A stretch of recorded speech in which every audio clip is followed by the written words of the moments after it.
Ladies and gentlemen, welcome to Talking About Balls. I am Justin George going solo today.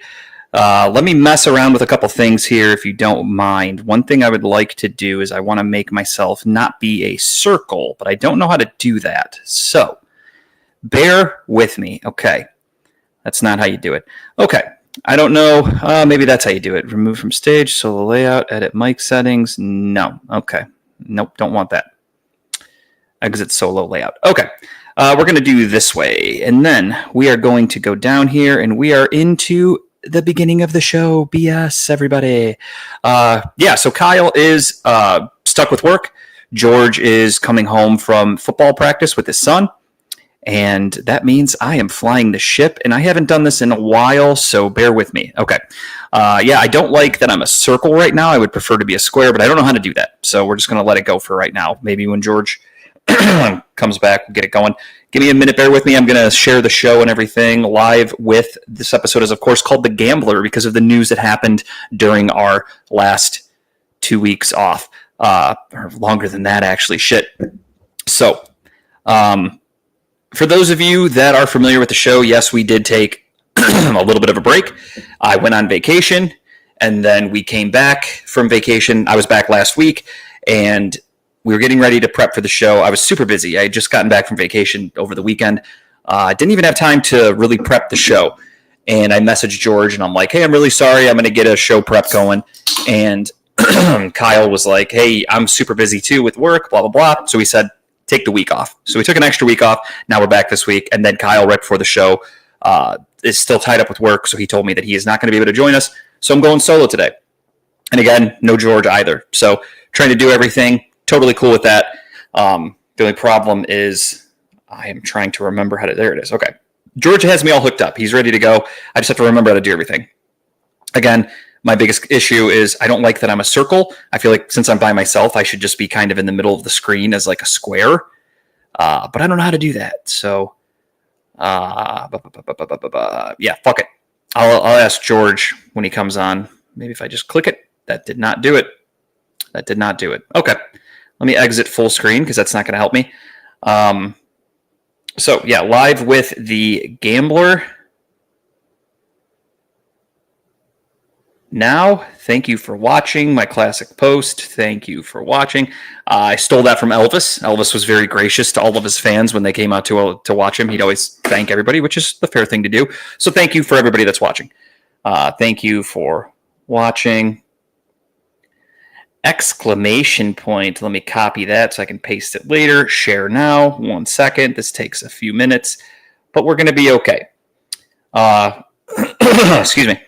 Yeah, been really busy with work and everything. Obviously, I just came back I was gone for a while from work because we were on vacation. But before that, even life was busy. That's what happens. So I think we talked to you last right after the 4th of July. So the 4th of July happened. We did a show.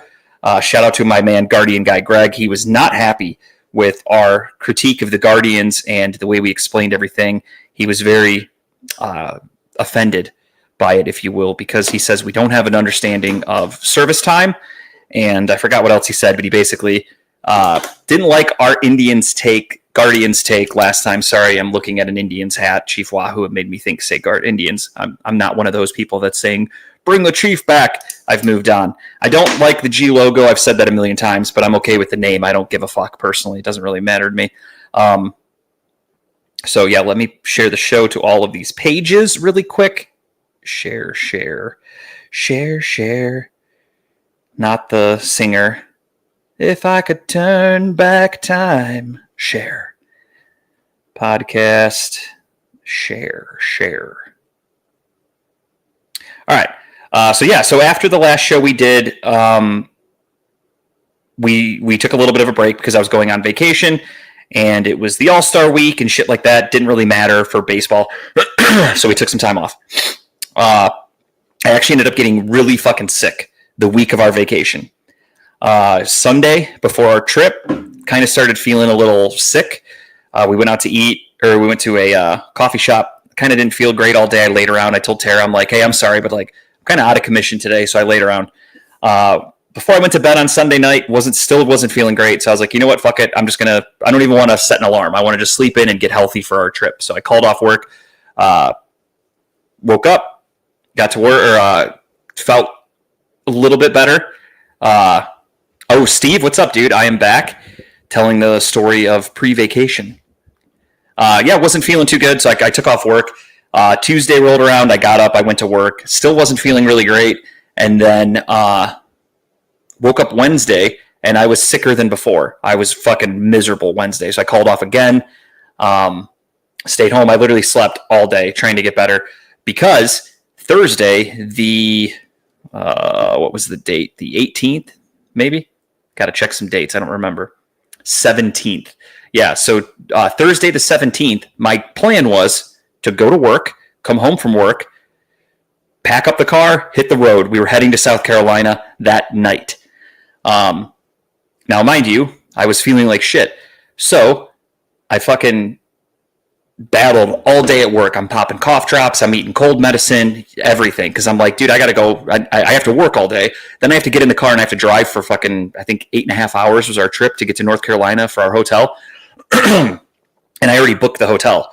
So it's not like I could just be like, we'll stop earlier. We'll only drive a little bit. I booked this hotel in advance because we needed a specific hotel. We get suites when we go with Teddy. We like a room with a door. So we can put her in the room, close the door, sit in the living room. We don't have to sit there in silence. So we did all that. I booked the hotel. I was ready to go. And then I got sick. So I powered through it, made the drive, made it to, I forgot what part of North Carolina. That's going to bother me. I looked into Wytheville, but I ended up not doing that. So whatever. We stayed in North Carolina, got the hotel, went to sleep, got there at like, 1 a.m., something like that. Went to bed, got up, hit the road again, got to South Carolina, our destination at like, 1 o'clock, whatever. It was Teddy's nap time. So, of course, she wouldn't sleep in the car. And then as soon as we get to her aunt and uncle's house, we're about 10 minutes away from their house on the GPS. Teddy falls asleep in the car, of course. So we pull up to their house. I let Tara out quietly, and then I drive out, and I sit in a park. I just park at the end of the street, and I just wait. I let her sleep for like a half hour, 45 minutes, go back to the house. She wakes up. We unload the car. Vacation has begun. Vacation was awesome. South Carolina was great. Really fucking hot. Not really my scene. I don't like heat at all, and it's humid as shit down there. Like miserable if you're not in water, but powered through. So vacation was really cool. Had a great time with the family. Shout out to my brother and sister-in-law, Con and Carissa. They're wonderful children. Mike, Terry, my father and mother-in-law, they were there with us too. And of course, shout out to Greg and Gail for giving us one of their homes to stay in and spending time with us and being such gracious hosts, and Jackson and Maddie as well for spending time with us. So shout out to everybody. Most of them will probably never even see this, but it's the thought that counts. I know that I thank them. But no, we had a really good time. Honestly, we were there for over a week. We got there Friday, what did I say? The 19th, 18th, whatever the fuck that Friday was. And then we stayed until the next Saturday. And trip was great. Had a great time. Swam, drank a bunch, ate a bunch of good food, hung out with the family all day. Did a little sightseeing in downtown Charleston. And it was miserable. It felt like you were walking in a swamp. You were just soaked. I've like never been that sweaty in my life. Every inch of my body was sweaty. I just had sweat pouring down my body. My clothes were soaked. I just got in the car, cranked on the AC, and we drove back to the house and jumped right in the pool. But had a really good time. All in all, it's a good time getting away from Ohio, being not working for a ton, because that's the other thing. Because I was sick, I missed a couple days. Then I'm off for almost a week and a half total. I missed a lot of work, and it was really nice. I'm not going to lie to you. It was pretty nice. So then we got home. We left Saturday, whatever, the 20-something, drove straight home. We debated quite a bit if we should do that or if we should try to break it up for Teddy's sake. And I said, I think we'll be fine. And I also told Tara, I'm like, if we're doing this, I want to get a hotel that's like, we'll get to the hotel by like 8 or 9 o'clock. So we can just get to the hotel, put Teddy to sleep, and then her and I can just sit in the living room and just chill. I don't want to get a hotel where it's just rush in, unload the car, pass right out, get up and leave. So next thing you know, we're the day before. I finally talked with Tara, and I'm like, we're going all the way through. I think she'll be fine. Sure shit, she was great. We left at like noon on Saturday. What's supposed to be an 11.5-hour drive.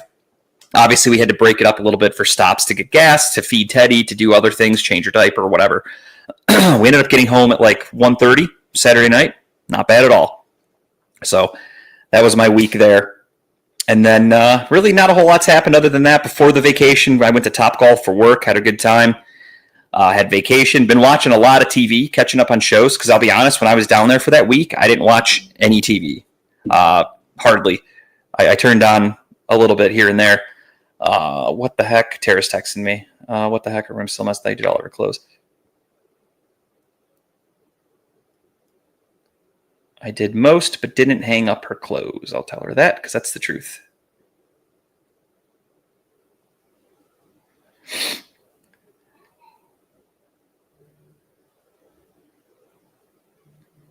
Okay. Sorry about that. Tara's texting me, even though I'm doing a show. Very unprofessional of her, but I apologize for her rudeness. She will pay for that.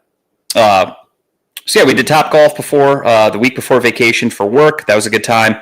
Went on vacation, came back, and that's, like I said, I caught up on a lot of TV shows. So if you're a TV fan like me, I love television, movies, all that shit. If you're a fan like me, there are a lot of good shows out there right now. There is a new season of South Park started, which if you haven't seen that first episode, it is fucking awesome. They make it, a lot of people, when it first came out, were trying to do the bullshit of, oh, they're going after Trump, they're liberal, blah, blah, blah, blah, blah. If you don't know South Park goes after everybody, and that's what I respect about them. They've made fun of Republicans, Democrats, white people, black people. They make fun of everybody. No one is off limits, and I love that. So 10 years ago, when Trump was initially running for the first time for office, everybody was making fun of him. Everybody was. Any TV show, any comedy show, whatever that does current event stuff like that was making fun of Trump. Pretty low-hanging fruit at that point. He was saying a bunch of dumb shit. They're pulling up old clips. The grab him by the pussy thing got huge. So it was everywhere. It wasn't anything. It was nothing original. And South Park kind of prides themselves on being original and being very funny. So what they did was they portrayed, again, if you're not familiar with the show, this isn't going to make sense to you. But if you are familiar with the show, or even if you kind of know the characters, this will make sense. So Mr. Garrison was the teacher at the school. He was a fun, eccentric character. Really, in the earlier days of the show, he was great. Then they kind of stopped using him as much. So they decided to have him portray Trump, essentially. And he ran for president. He was saying all this dumb shit, doing things that he thought for sure would get him kicked off, and he wouldn't win the election if he did all this stuff. Sure enough, he's like in disbelief. He's like, what the fuck? I'm saying all these horrible things, and it's just making me more popular. And that's how they were making fun of Trump, because they were kind of showing that somebody that doesn't deserve to be president or isn't fit to be president is just making their way into presidency. And that's what happened. So that was a really funny, smart way to go about it. Then they kind of stopped. They didn't really do politics for a while because, again, everybody was doing it. So they don't do that kind of shit. Now, Trump is president again. And Trump is, obviously, if you watch the news, it's kind of an interesting time in our history.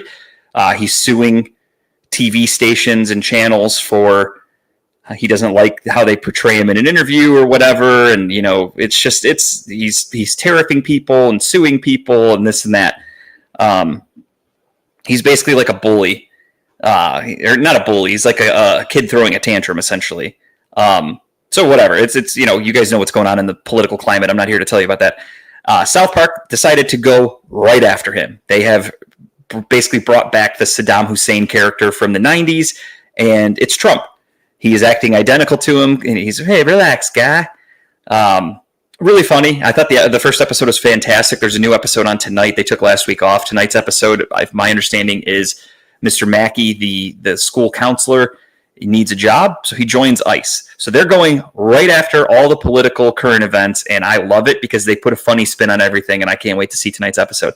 On top of that, It's Always Sunny in Philadelphia came back. There's a new season, or a new show, I should say. Dexter Resurrection is out. Dexter, spoiler alert, is not dead. So they brought that back. That's going on right now. Impractical Jokers, I still watch all the time. I'm a big fan. Rick and Morty's going on right now. Football's starting up. It's a busy, busy time. Obviously, I watch Guardians games. There's a lot of baseball going on. Super busy. I love it. just enjoying life, enjoying chilling and relaxing at home.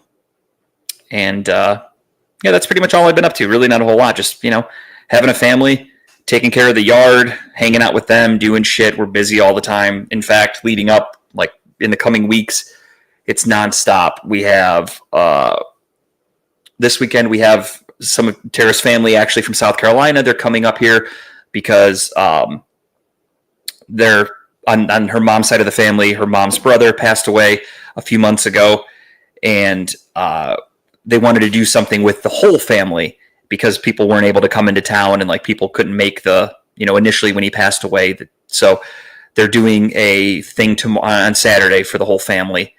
And her family's flying in late Friday. It kind of sucks for them. Their schedule, they have to fly in Friday night late because they have to work all day. So they're going to work, fly to Cleveland, get up, come to our house, see it because they haven't seen our new house yet. And then we're going to go to the memorial, or not the memorial, I won't call it a memorial, the celebration of life, I guess you would call it. This is like a big one. They're doing like an actual thing this time for him. So they're doing a celebration of life, and they are coming into town Friday night, going to the celebration, and then they have to fly home Saturday night because they have another event in South Carolina on Sunday. So that sucks. That's a busy, crappy weekend for them, but that's life. The Browns play on Friday night. That's exciting. We'll be talking about that for sure. Got some big Browns news to talk about. Plenty of things have happened. Of course, it's the Browns. A little bit of Guardian stuff. This episode is, of course, called The Gambler. I think you know why. Obviously, this news broke a couple of weeks ago, but we're still got to talk about it. So plenty to talk about. That's my weekend coming up. Next weekend, I have a wedding to go to. The weekend after that, I think I'm helping my friend Dan move, who got a new house. And the weekend after that is Oktoberfest weekend, Labor Day weekend. And also Kyle's having a beer Olympics. So trying to figure out how to fit all these things in. Cookouts for Labor Day, Oktoberfest, the Olympics, beer Olympics, plenty of things to do. So we'll get all to, I don't want to look too far ahead, but that's how my brain works. I'm already thinking about the future. Another thing I did, I completely forgot to talk about. I went to the Pro Football Hall of Fame weekend for the first time without tickets. I take that back. I've gone to the Hall of Fame before. I went to the enshrinement the year Walter Jones went in. I think it was 2014, maybe. Whatever year Walter Jones from the Seahawks got inducted into the Hall of Fame. My friend Craig, he bought tickets. He's a Seahawks fan. He was going to come to town and go to the enshrinement, and he bailed, and he gave me the tickets. So I got 4 tickets to the Hall of Fame enshrinement that year. Again, I don't even remember who all went in. I know it was Walter Jones, obviously, because that was the main reason. I forgot who else. Maybe Michael Strahan? I don't remember. But anyway, so we went to that. It was me, my friend Eric, my friend Justin, and Tara. We all went to Akron together, Canton, to go to the Hall of Fame that year. And that year, again, we just showed up, went in with our tickets, left. That's it. I went to the Hall of Fame game back in I don't even know, late 90s maybe, whatever year. This was, I think, the year Steve Young got inducted. Cowboys versus the San Francisco 49ers Hall of Fame game. I went to that game, but I was a kid. I didn't know. I didn't even know it was preseason. I'd never heard of it. I'm like, hell yeah, I get to watch the Cowboys and Niners. Then I'm watching. I'm like, who are these guys? So that was a lesson learned as a child. But I went to the Hall of Fame with my friend Dan, who is an avid autograph seeker. He goes every year. He has a crew. He knows all these guys. They text each other all the time. These guys are legit. I'm a little bit more specific with the autographs that I'm looking to get. I like to try to get guys that I want in my personal collection. I'm not just seeking people to seek people. There were people there that literally, if you were a former player, they would run after you. They'd have random things for you to sign. People had duffel bags full of shit. You could tell there were guys there who were getting stuff to resell. And there were guys who were just there for their own collection because they do treat it as like a hobby of like, their goal is to get as many Hall of Fame autographs as they can. I didn't mind doing it. Like there was one dude who just will get as many autographs from one guy as possible.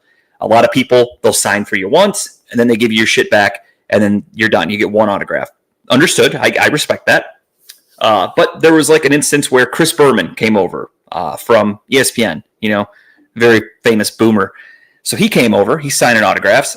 I didn't want a boomer autograph. I actually already have one. I met Chris Berman 10 years ago or whatever at one of the NFL drafts I went to. I happened to have a card of his in my hand or in my pocket, and I had him autograph it. So I have an autographed Chris Berman card somewhere in my basement. But again, I'd met him before. So again, for my personal collection, I didn't have anything handy that would have been a good autograph for Chris Berman anyway, like an item for him to sign. So I was like, I don't care about Chris Berman today. Like, I'm not going to go get in the crowd to get his autograph. And then I thought about it too, and I thought, you know what? My friend Dan was telling me about some of his buddies here, and they're good guys, and they collect all these things for their own personal collection. Some of them are showing me pictures of their basements. They've got helmets everywhere, autographed things everywhere because they're obsessed with getting autographs, and that's totally cool. I respect it. So he said, he was telling me on the way there, he's like, we're kind of a nice little group. Like, we help each other out. If you're looking for a specific guy and you can't get it, like, they'll try to get one for you, like things like that. So I thought about it. I'm standing there, and Chris Berman comes out. And of course, these guys are fucking prepared. I'd never been to a Hall of Fame weekend, so I bought like a handful of mini helmets and a couple white panel footballs because I was like, I don't know, if I see a guy, I'll get him to sign something. I don't know. These guys had fucking bags and binders and papers and pictures and helmets and fucking baseballs even. So that's what blew me away. We're at the Pro Football Hall of Fame, and there are guys who are pulling out items for guys who don't play football because they were prepared. So Chris Berman's there signing autographs, and I forgot his name off the top of my head, maybe Steve, I don't remember. One of the guys gets out a baseball, he gets out a pack, and he's got like 4 baseballs in his hand. He's holding them, and he's like, oh, it's Chris Berman, okay. And I'm standing there, and I'm like, I wasn't going to go get his autograph, but he clearly wants a couple, so I just said, hey, do you want me to get one for you? And he's like, yeah, if you don't mind. And he handed me a baseball, and I was like, sure. So I walk over, get Chris Berman's autograph for him. Chris Berman was so pumped that people had baseballs. He loved that. So we talked about him with him about the home run derby for a little bit. We talked about the Browns. He was asking about the new stadium, how we feel about it, blah, blah, blah. Really cool dude. Chris Berman's fucking awesome. What you see on TV, he is just as nice in person. He is exactly how he shows. I got Tony Dungy's autograph, even though I don't agree with him politically. I did get his autograph on a Colts mini helmet. I brought that because I was hoping to maybe get Peyton Manning. That's one of my dream autographs is Peyton Manning. So I brought a Colts helmet and didn't get Peyton Manning, but I did meet Tony Dungy. He autographed it. He wrote Super Bowl champs and stuff like that. So free inscription. Again, all these were free. You just find them on the street. These guys walk into their hotel or whatever. And that was it. Like in terms of the big names that I got to meet, I got Paul Warfield autographed a helmet, former Cleveland Brown Hall of Famer. Excuse me. Anthony Munoz and Kevin Mawai. Those were my autographs of the day. I got 5 autographs. Technically, 4 of them were for me. Because again, I was being selective. There were a lot of Hall of Famers that were coming by where I was like, I don't really want their autograph. So not to be rude to them, but there are guys I'm selective with my collection. So overall, though, had a really fucking good time. It was really cool to be right there, to watch Dan in action. My buddy Dan has been doing this for 20 years or whatever. He's been going to the Hall of Fame. He's crazy, but in a cool way. So he'll go Friday.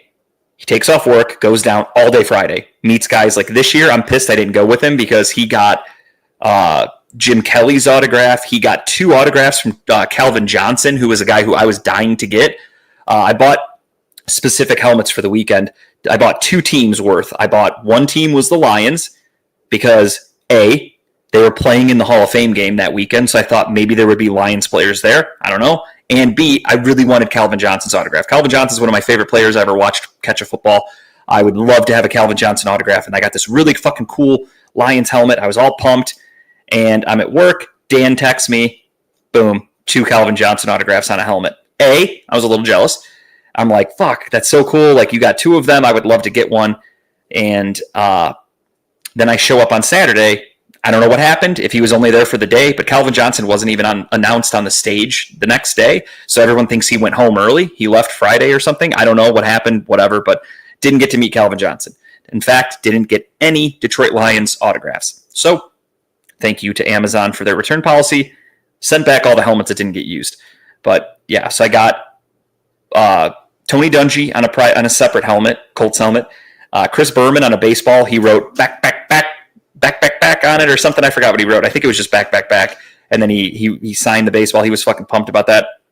And then I got Anthony Munoz, Kevin Mawai, and Paul Warfield all on the same mini helmet. I'm kind of doing a collection of some of the players I want. I don't need a mini helmet for each player. So I was just going to have a little collection on a Pro Football Hall of Fame helmet. It looks really cool. So new one to the collection. I'm excited. Next year I'm going to go down with Dan again. One thing I'm really fucking bummed about it's gonna haunt me for a while. So we were waiting outside one of the hotels, and all the players were leaving. They all go to the parties. So there were 4 players inducted this year. So there were 4 separate parties. What happens is the guys get inducted, they do a speech, and then throughout Canton area, there are parties. 2 of the parties were at Gervasi Winery. They have multiple banquet rooms. So 2 of the players had their parties there. And then the Quarry, I think, is where Sterling Sharp had his party. And Jared Allen had his party a couple blocks away from the hotel we were at an event center. So we were going to go to Jared Allen's party. We walk over. We're about 10 minutes later than all the other guys who were already there. What do they show me when I get there?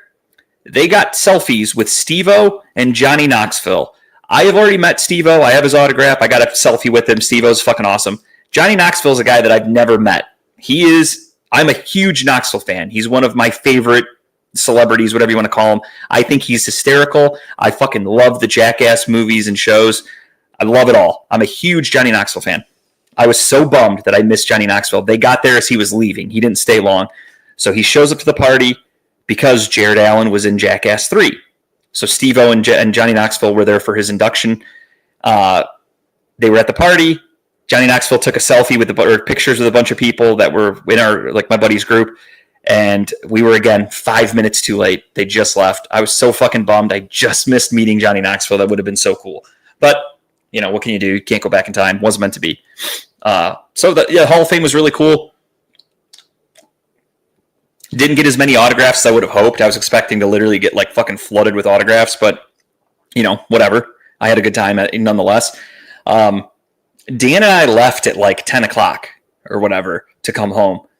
The other guys in the group are diehard. More power to them. I didn't have it in me. Dan typically, and I feel bad. I feel like I made him miss out on some autographs.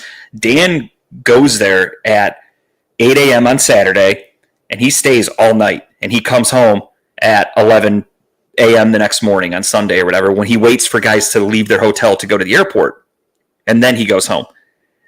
This year we left. He drove me. He took me there, showed me his routine, and then we left at 10 o'clock. The next day he texted me and said, yeah, the guys stayed, and at about 4 a.m.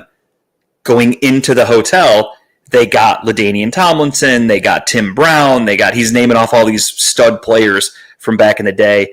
And I'm just like, fuck, man, I feel bad. He missed all that. But you got to be dedicated. And I was not interested in staying out till 5 a.m. in Canton, personally. So maybe next year. Maybe next year I'll go on Friday with Dan. We'll see how it goes. But either way, I had a really good time. It was fun watching these guys in action. Again, for me, I'd see a guy coming out and I'd be like, some of them I don't recognize. Honestly, they're just guys in jackets. They're wearing their gold jacket for the Hall of Fame. Some of the guys you recognize, other guys, especially the older players, I'm like, I don't know who they are, to be honest. So you have to wait. One of the guys that do it that are addicted to it will be like, oh, that's fucking, I know who Raheem Morris is, but they're like, oh, that's Raheem Morris, or that's Patrick Willis, or, whatever. They're just naming off names. And then I'm like, oh, shit, that'd be a good one to get. A couple guys I didn't get. I tried. For instance, Howie Long was signing autographs. I was holding out my helmet right in his face. He just walked by it.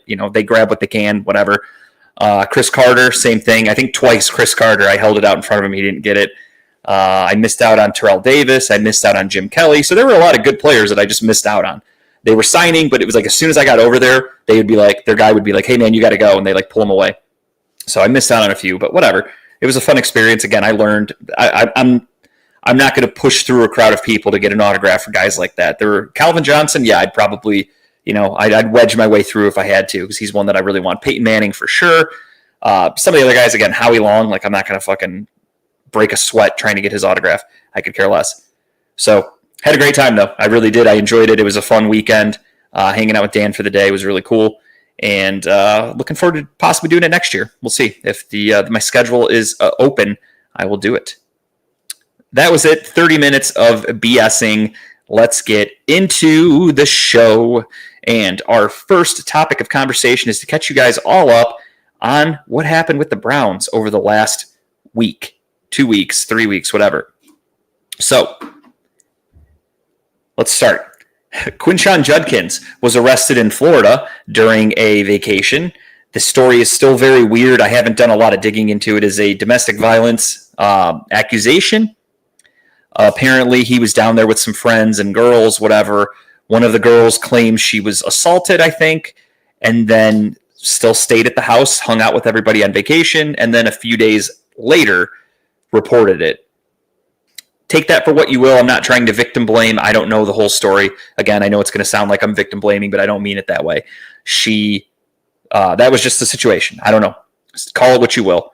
So that's what happened. He is currently still unsigned. He is the only player to not sign a contract in the NFL from the draft. Not great. But, it's the Browns. The other funny thing I find, and this just shows you how stupid Browns fans are, they're calling for Andrew Berry to be fired. They were, because of this Judkins thing, and they said it's Andrew Berry's fault. A guy who, from my understanding, had 0 red flags coming out of college. The only red flag was he complained in a meeting or something like that, or practice, about the offense when he was at Ole Miss. That was like the only negative thing they've ever said about it, is he called out the offense because the offense sucked. Everyone's like, this guy, thank God he went to Ohio State. Ole Miss fans were saying that as if, what a real bummer that he came here and won a national championship and then got drafted in the second round of the NFL. The off-the-field shit of hitting somebody, if allegedly, not great. Can't really predict that for a guy who never had a history of doing it. So that's something to keep an eye on. I haven't really heard much about it lately. They expect him to be a Brown and to play. Obviously, he will likely be suspended to start his career, which isn't great, but probably the best year for it to happen, if I'm being honest, because the Cleveland Browns are in tank mode. I know a lot of people don't want to admit that, but they are in tank mode. That's just the way it is. They're fully tanking. I think, obviously they're going to go out there and try to win. These are professionals. They're going to try to win football games, but at the end of the day, the Browns are interested in trying to find their franchise quarterback next year, in my opinion. I don't think the franchise quarterback is on the roster currently. Maybe. We'll talk about that in the future. We have a full season to go through together. So Judkins was arrested. He is currently, again, not even signed by the Browns. He's an unemployed, likely future suspended football player. And for right now, the Browns have to basically carry on as if he doesn't exist, which is fine. Thank God they drafted 2 running backs. At the time when they drafted Dylan Sampson, everybody was shitting on the Browns, and they're saying, what a bunch of fucking idiots. They took 2 running backs. They took 2 quarterbacks, blah, blah, blah. Looks like it's working out because they're going to need every running back they can get, probably going to have to sign another one. Quarterback? Yeah, they drafted 2 of them. Guess what? They had 4 on the roster a week ago. Guess what? They have 5 now because they had to sign another one because injuries. As you can see, Kenny Pickett, he has a hamstring injury that's kind of hurt him from practice. He will not play on Friday night's preseason game, and they will likely not play Joe Flacco, and I believe Dylan Gabriel has a hamstring injury and will not play either. So they signed Tyler Huntley. We'll talk about it at the end of the show, but spoiler alert, Shedeur Sanders is your starting quarterback on Friday, which is exciting. I'm happy. Again, here's a guy who, for whatever reason, was projected to be the number 2 overall pick to the Cleveland Browns, 3 months ago, 4 months ago. I forgot. What month are we in? It's August. So, 6 months ago, he was projected to be the number 2 overall pick. Browns got him in the 5th round. Okay, they're treating him like a 5th round pick. He's getting the 3rd string, 4th string reps. He is the bottom of the depth chart because he's a 5th round pick. But because of injuries and because of how you work the preseason, he is starting on Friday. Your time to shine, kid. This is Shedeur Sanders' moment. If you want to prove that you belong in the NFL and you should have been a top pick and you have a career as a quarterback in the NFL, prove it. You get to play against a bunch of backups on Friday night and the Carolina Panthers to boot. Prove it. Let's go. I'm excited for him.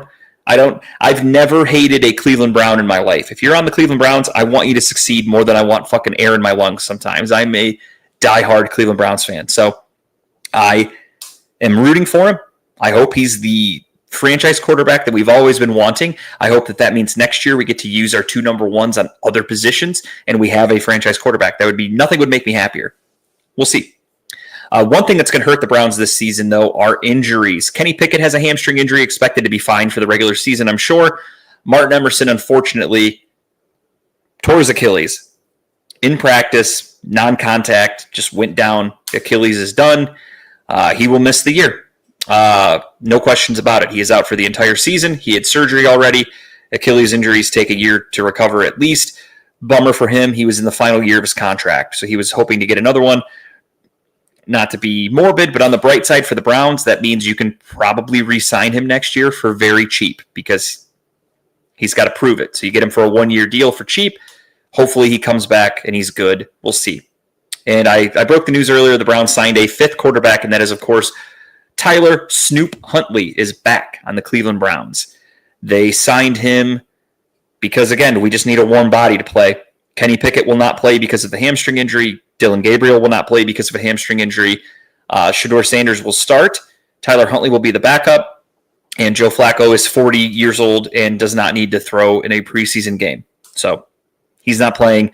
Jerry Jeudy's not playing.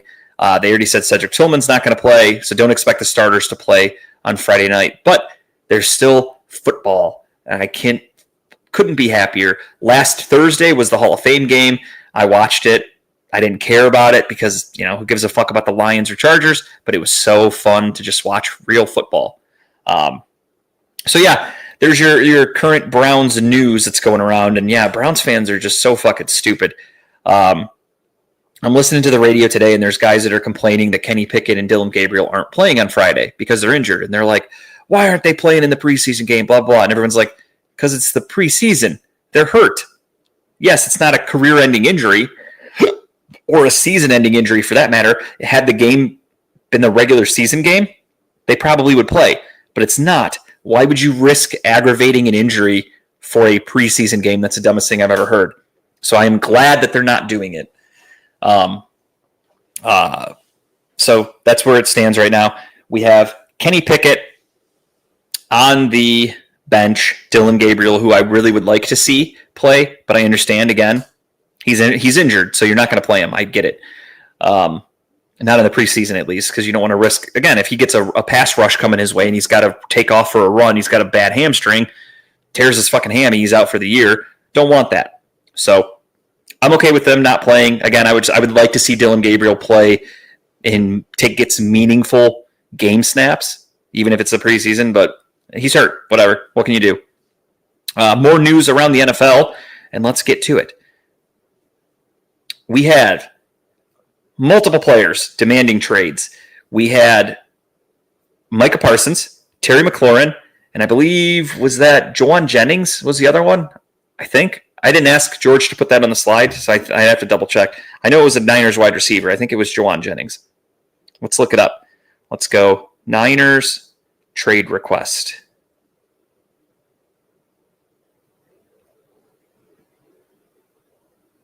No, it was Jauan Jennings. Okay, I was right. So he asked to be traded or get a new deal, and I think he got injured at practice, actually. Terry McLaurin wants a new contract. He said, I want out of Washington, trade me. Nothing's happened. Micah Parsons, he's due for a new contract as well. Cowboys won't give it to him. He said, I want out. He said, I did everything I could to be here for this organization. They're just fucking around. I want out of here. Their situation sounds a little too far gone, maybe. Obviously, this is the NFL. Unfortunately, if you're an NFL player, you have zero leverage. Jerry Jones is basically coming out and saying, like, if you honor your contract, you're on a contract right now. I know you want a new contract. You're eligible, but fuck you. Does Jerry Jones and Stephen Jones, for that matter, do they screw around and piss off their players regularly? Yes, that's their thing. I don't know why. Last year was the same thing. Dak Prescott was ready for a new contract. What did they do? They waited until, I believe it was game 1 against the Cleveland Browns. The morning of week 1, Browns versus Cowboys, the news breaks. Dak Prescott, huge contract. I forgot what it was, but he signs a new contract. Maybe they do that this year. Micah Parsons is pissed off, demands a trade. They're going to keep it hush-hush, and then right before week 1 of the season, Micah Parsons gets a new contract. Maybe that's going to be the case. I don't know. We'll see. But he's pissed. He came out, wrote a huge statement basically saying that he did everything he could. He doesn't like that he's being talked negatively about. He wanted to be a Cowboy for life, but the Cowboys they don't do business well. Said that he had multiple discussions with Jerry Jones about a new contract, thought they were all kind of on the same page, and then his agent gives him different information behind the scenes, so who knows what's going on there. But I mean, this is kind of the MO for the Dallas Cowboys. This is shit that they do. They don't like giving contracts early. They try to not pay guys huge contracts, which it's inevitable at this point. You have Micah Parsons. You have a perennial, so far in his career, Defensive Player of the Year candidate. He hasn't won it yet, but he's a candidate. But I think that's one of the things they're probably telling him. He's looking at the big picture. He's looking at Myles Garrett, got a huge contract in the offseason, became the highest paid defensive player. Then TJ Watt goes out and gets a couple million more to make him the highest paid defensive player. Micah Parsons is probably going, okay, that's the market. I want more than that. And they're probably saying, well, no. TJ Watt has, I think, 2 Defensive Player of the Year awards, maybe at least 1. I don't know. Myles Garrett has 1 Defensive Player of the Year award. You have 0. Why would I pay you more than the guys that are better than you? And he probably doesn't want to hear that, but in my opinion, that's the leverage I would use if I were the Cowboys. Maybe put a bonus in his contract that says if you win Defensive Player of the Year, you get $20 million or whatever. I don't know, whatever the fuck. But I'm not giving you a bigger contract than them per year when you haven't put up the same hardware that they've put up. Yes, it's an individual stat. Yes, it's a team game. But at the end of the day, when you're getting a contract, your contract is for you only. So you need to live up to that hype and those expectations, and you need to win those awards that those other guys did. Otherwise, your contract shouldn't be close to them, in my opinion.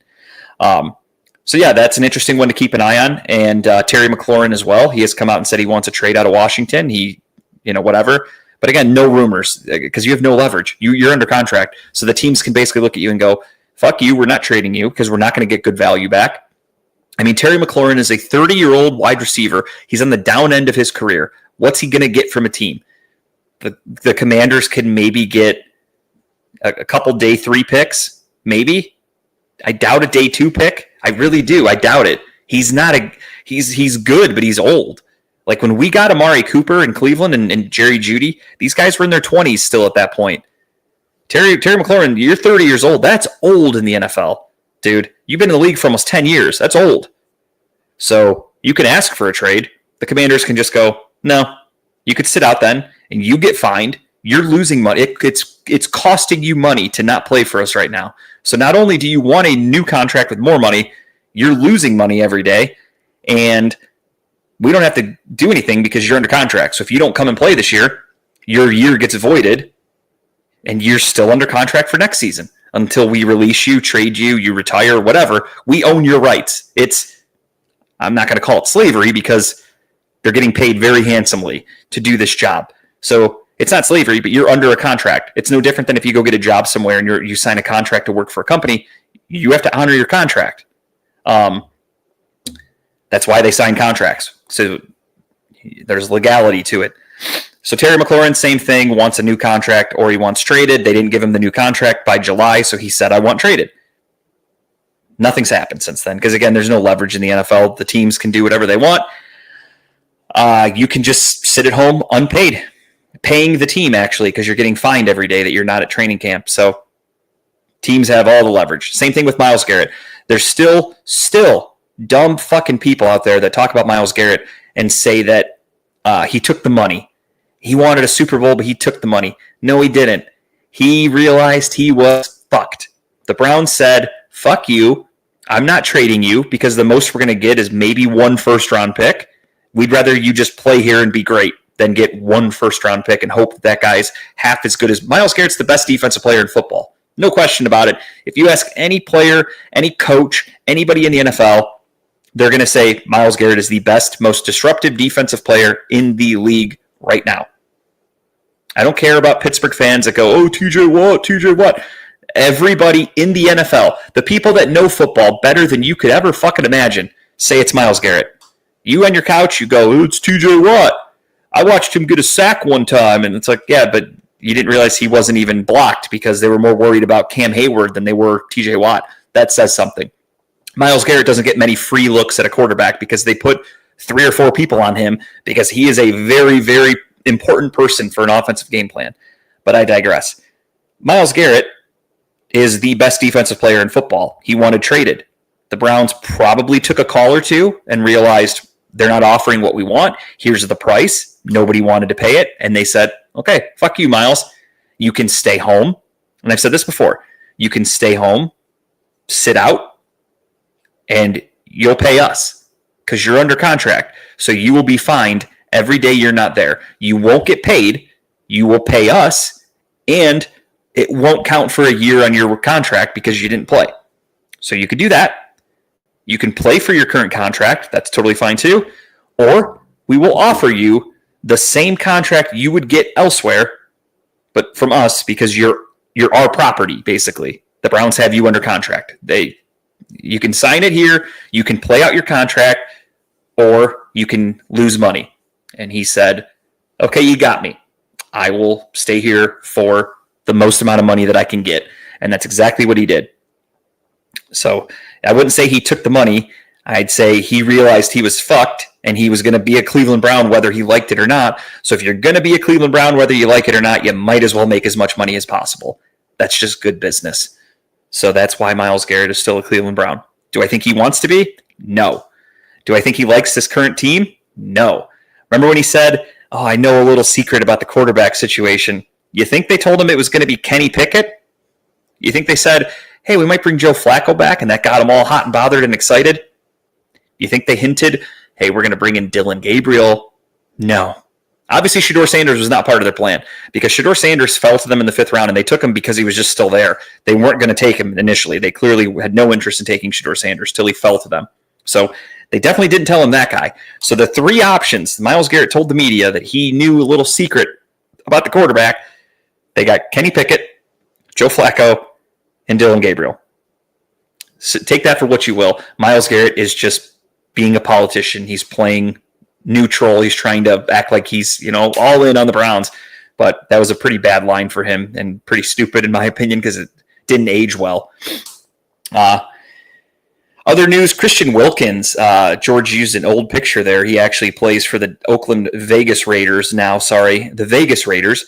And, well, it did.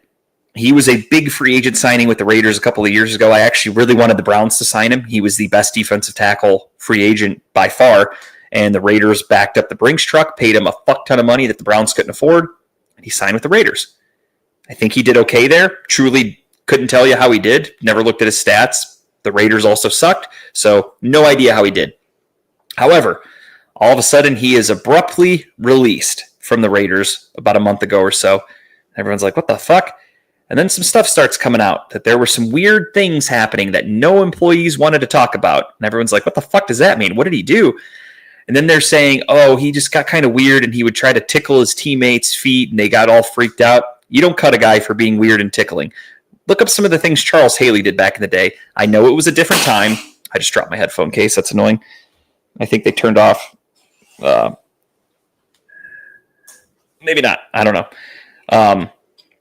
But he, again, back in the day, there was some weird shit going on with football players, especially, again, Charles Haley. The reason I mentioned Charles Haley also is because my buddy Dan got an autograph from Charles Haley on Saturday. He paid for it, though. That's why I didn't get him. There was an actual signing. Whatever he did in the locker room, there were some weird rumors that he was tickling people. He was trying to kiss people. I feel like it's way weirder than that if you got released. He got released. He got fired for whatever. God knows what he did. So I'm curious to see when some actual information comes out about that. Hopefully we learn more. And the Shemar Stewart Bengals holdout Mexican standoff has come to an end. Shemar Stewart was holding out. He hated the contract the Bengals were offering him. He wanted guaranteed this and that and blah, blah, blah. Didn't like the language of his contract. He wouldn't sign. He refused to practice. He wouldn't sign. And I was happy as a Browns fan. I'm like, cool. Their first-round pick, who's a defensive end, not playing. Trey Hendrickson, who's holding out for a new contract, not playing or practicing because he was holding out. And then eventually they both caved. Trey Hendrickson went to camp without a new contract, and Shemar Stewart signed his contract and reported to camp. Initially, again, it's practice. They're trying to make a story out of anything. Initially, they're like, oh, Shamar Stewart looks awful in practice, blah, blah, blah. He's a rookie. I don't expect him to be great right off the rip. He was like the 20th pick of the draft. Like, you don't expect this guy to come in and be Myles Garrett day one. You expect him to grow and to learn. So I'm not too concerned about Shamar Stewart yet. I also don't think Shamar Stewart was that good in college. He wasn't a guy that I was too interested in. And the fact that the Bengals took him made me go, all right, cool. I like that they took him because I didn't like him. So we'll see. Hopefully he sucks. We will find out as his career progresses. But he is reported to camp. He is officially a member of the Cincinnati Bengals. I'm trying to think of any other news in the NFL. I think James Cook is holding out from the Bills. Their running back, he is refusing to practice because of a business decision, as he calls it. He wants to do contract as well. Trying to think off the top of my head, I don't really think there's much more NFL news. Let me go through. What do I got? I'll see what I posted for last week. Oh, no, it's the same thing. Okay. Nope. I don't know. That's pretty much all I got. I'm trying to think. There hasn't really been a huge injury that's happened except for Martin Emerson. Obviously, there's been a couple players that have gotten hurt for the season, but if you're not a fan of those teams, like if you're an outsider and you hear if you're not a Browns fan, you hear Martin Emerson got hurt and is out for the year, you're kind of like, who? Or maybe you're like, oh, that sucks, but like whatever. I kind of feel like we've had a couple injuries for guys, but nothing that dramatic. Or a bigger name player, I should say. So, whatever. We'll keep waiting. That's my goal, though, for the preseason and for the games, especially for training camp and for the preseason games. Just stay healthy. That's my number one concern, especially for the Browns. Just go out there and be healthy. If any of the starters are playing, if any of the backups are playing, for God's sake, just stay healthy, please, for the love of God. That's all I can ask for. The worst thing is when you see a player get hurt in the preseason and you're like, cool, we lost a dude for the year in the fucking preseason. That's the worst feeling in the world. I've seen it happen. I've seen guys get hurt at practice. Martin Emerson, for instance, hurt for the year. Done. Just on a practice route. Same that he does every day. 100 times a day he does this, and boom, out for the season. It sucks. I hate to see it. If you're going to get hurt on Sunday when it counts. Not that I'm encouraging anybody getting hurt. It always sucks. But just when it doesn't matter, that's the worst. But what can you do? More NFL news, though, but not player-related. Technically, I guess it is. The NFL, has agreed to rights with the ESPN. They merged. ESPN will now have the Red Zone channel. NFL owns 10% of ESPN also, from what I understand from the deal. That was posted by Mike Florio. I thought that was very interesting because now... Pay attention, and Mike Florio tweeted this. I don't want to act like I'm stealing any thoughts or anything like that. This was purely from Mike Florio. That's where I got this information, and it was a really good point. That's what made me think of it. Now that the NFL owns 10% of ESPN, watch the stories that are going to come out on ESPN and how they talk about the NFL. They will never talk bad about the NFL probably again because they're now partners. So you can't bash the NFL. If you don't like how something's being handled, how a player's being punished, how they're treating the players, whatever, you're not going to hear that on ESPN anymore. I don't think. I would think not. Let me look up more information on it actually, because I don't know the ins and outs of the deal. But let me look. But that's something to think about, though, is there's now biasy towards something. I'm sorry. They're going to be biased towards not reporting negatively about the NFL because they're partners now.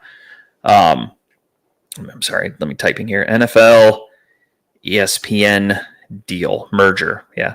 Disney's ESPN acquires NFL Network in major deal. So the Red Zone, gone. It is now on ESPN, which is exciting for me, though, because I didn't have the Red Zone. I don't know if maybe it's probably going to be on ESPN Plus. You'll have to pay for it, I guess. I didn't think about that. You have to pay for that shit. I don't pay for it. I never will.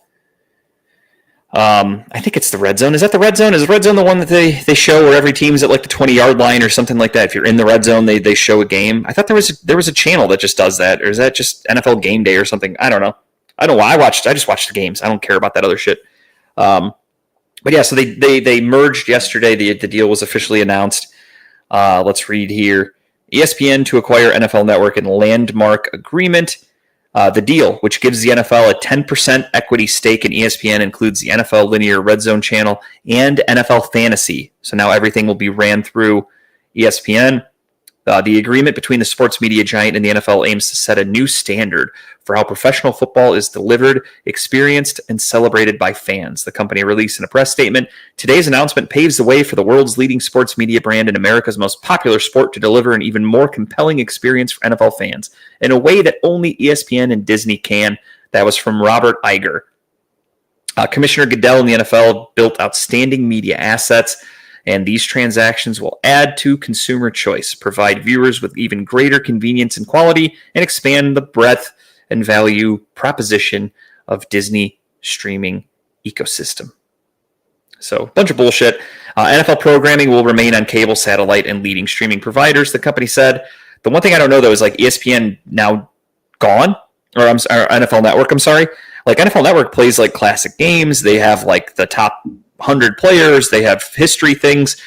I don't know if they're gone for good, but I know the Red Zone channel and that shit hosted by Chris Hansen's brother, one of the Hansen brothers, not the Umbop ones. But I think he's now going to be with ESPN. So it's interesting. Very interesting to see that they merged. And again, I think the most important part of that whole situation is the 10% equity stake, because now ESPN's not going to badmouth the NFL. The NFL owns part of them. Think about it. That's the media for you. It's all crooked. Crooked media. Fake news everywhere. All right, I'm over that. Let's talk about something else. Are you guys doing fantasy football this year? Anybody? I'm in 2 leagues. I don't think I want to do any more than that. I also don't think I want to continue with fantasy football in the future. I don't know. We'll see how I feel this year. I'm really not that into it this year. I don't know. Something about it. I don't know what it is. I'm not really that hyped about fantasy football. Maybe once the season starts and I'm actually playing it, it'll be different. But I feel like last year, because I had the baby, like I just didn't. Like I got my team set. I don't miss that. I'm not that guy. Don't ever be that guy. If you're going to play fantasy football, don't forget to set your roster every week. Don't be the guy that's giving other people free wins, because that's shitty for other people who are like a couple games out of the playoffs and they need somebody to lose. And because you're a piece of shit and you don't do your lineup, they get an easy win and you're just helping them get into the playoffs. Like that's shitty. I know you're not doing it on purpose. Probably not. But if it's happening, it's fucked up. It's annoying. And as a person that's paying money to be in a league, you should pay attention to it, A. And B, you should still try to win every week. Because, again, do you really want to fucking be that piece of shit that, like, because you didn't change your lineup, somebody else got in the playoffs and you cost your friend or, whatever, a lot of money if they could have maybe won the championship or something? Like, don't be that guy. People will hold grudges. Fantasy football is crazy. But yeah, like my buddy Mike, shout out to Mike who went to my wedding, friend of show, he offered me to join his dynasty league that he's in, and that just sounded crazy. They were doing the draft. It took them weeks. It would literally be like they do a round and you get 24 hours to make your pick. It was fucking crazy, dude. And they had been drafting for weeks. Like this was weeks ago. He was asking me like, "Hey, who do you think I should take here? We're in the 9th round. Should I look at David Njoku? What do you think of this guy this year?"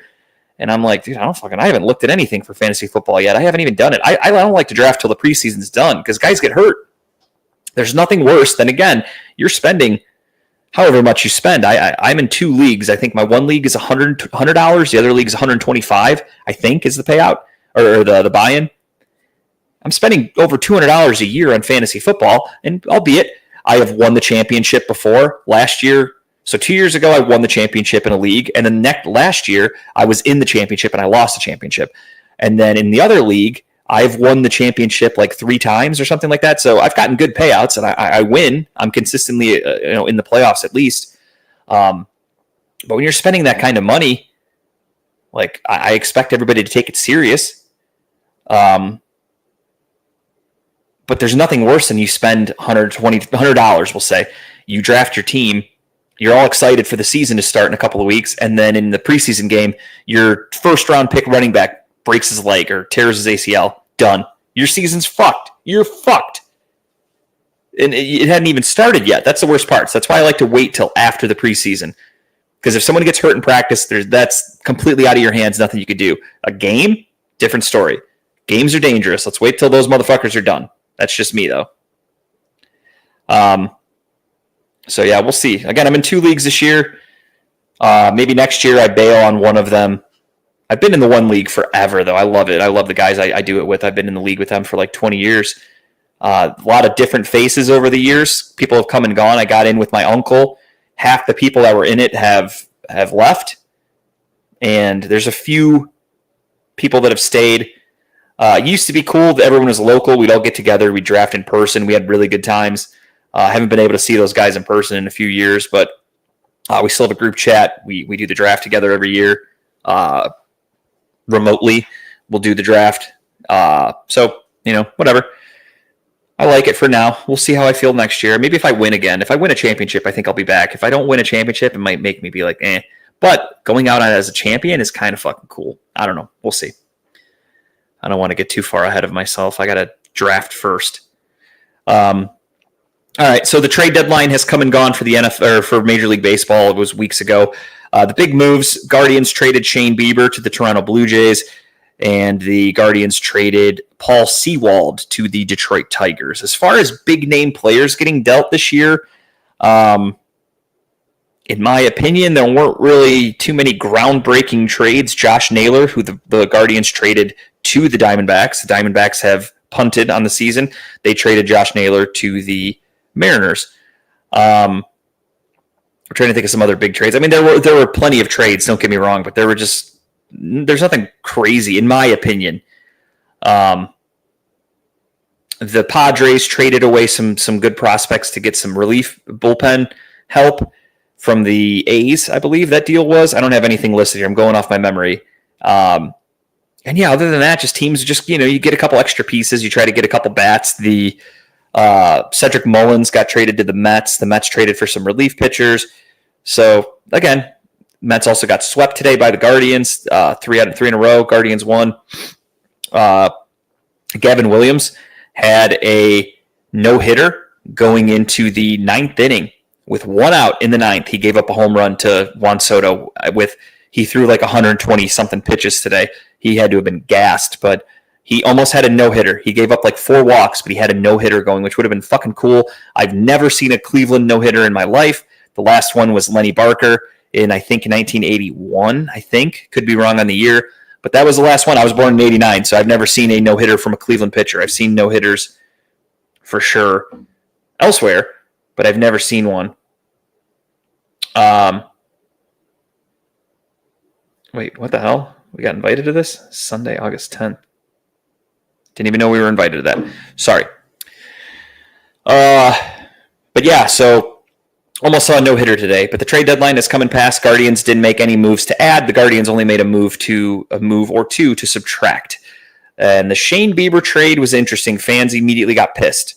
Shane Bieber had Tommy John surgery last year. Shane Bieber hasn't even pitched in the major leagues yet. Most people that come back from Tommy John surgery are not the same. I wish nothing but the best for Shane Bieber, but do I think that this is a huge loss? We traded away a guy who hasn't even touched the field for us this year. He hasn't touched the field for us in over a year. And Guardians fans, you would have thought they traded away Jose Ramirez, truthfully. There were some rumors leading up to the trade deadline that Steven Kwan was going to be dealt because Steven Kwan is a really, really good hitter. He's a great contact hitter, gets on base, has a great eye, great defense. But back in the Brinks truck up for, if you're the Guardians, who are a known cheap team, no, they're not going to pay Steven Kwan big money. Steven Kwan will likely be traded next year. If you put a gun to my head and I had to pick today, I am going on record that I think Steven Kwan will be traded next trade deadline because the Guardians are not going to re-sign him because he is going to be worth some good money. But according to the way they build a team and what they value, They're not giving him that money, unfortunately for him. Next year's outfield will look very different than it does this year, in my opinion. But we'll see. Again, just speculating. I think Steven Kwan will be traded next year. This year, no. They still have another year of him under contract, so that's fine. I don't want to speak too much about contracts and years for people in baseball because that's where Greg gets pissed at me. George is in the building. While George is sitting there, now I have a second to test my headphones because I dropped them and I think my speaker headphones turned off. No, it says they're connected. Okay, I'm good. Where was I? Okay, so yeah, the trade deadline came and passed. Again, Guardians lost more, but they've been winning ever since. So whatever they did something right. They just swept the Mets today. They took 2 out of 3 from the Minnesota Twins over the weekend. They are doing some things the right way. Again, nothing even stands out off the top of my head. The trade deadline was like a week ago or whatever, but I don't remember any big moves that like were game-changing for baseball. That typically aren't. They are little trades here or there. Maybe you get a guy in the bullpen who in the playoffs pitches really well, and you're like, oh yeah, they got this guy. I mean, the last time I could think of a huge trade that helped the team win was like when the Guardians traded Sabathia to the Brewers. That was one of the biggest trades. He literally carried them to the fucking World Series that year. So that was a good trade, but that was 20 years ago or whatever the fuck. So this year, average shit. Shane Bieber's gone. He's now a Blue Jay. The Blue Jays are quietly hoarding ex-Cleveland players. They have a lot of them. And not a bad thing. And I also believe that's because the Guardians have some people that used to work here in Cleveland now work for the Blue Jays. So there's a little connection there, if that makes sense to all of you out there. So that was the MLB trade deadline. Came and went. Nothing too special. In my opinion, no teams really got that much better. No teams really got that much worse. It's kind of a wash. Obviously, there were a few teams that did trade away players that were starters because they're kind of punting on the season. As I said, the Twins traded anybody that wasn't glued down, but they didn't really have any good talent to begin with, hence why they're not a good team. Same with the Arizona Diamondbacks. As I said, Diamondbacks traded Josh Naylor because they're punting on their season because Josh Naylor is a good player, but they're not going to re-sign him, so they traded him away. One of the biggest things that came out just a few days before the trade deadline, though, was Emmanuel Clase joined Luis Ortiz in the Major League Baseball's investigation of potential gambling. What they're checking or suspicious of, should I say, is there were multiple instances where heavy amounts of money were bet on the first pitch results of these pitchers. And what that is a bet you can make on multiple websites. I've done it before on FanDuel. You literally pick first pitch of an inning from a pitcher. Do you think it's going to be a strike, a ball? Do you think it's going to be hit? Do you think it's going to be, whatever? There's multiple options.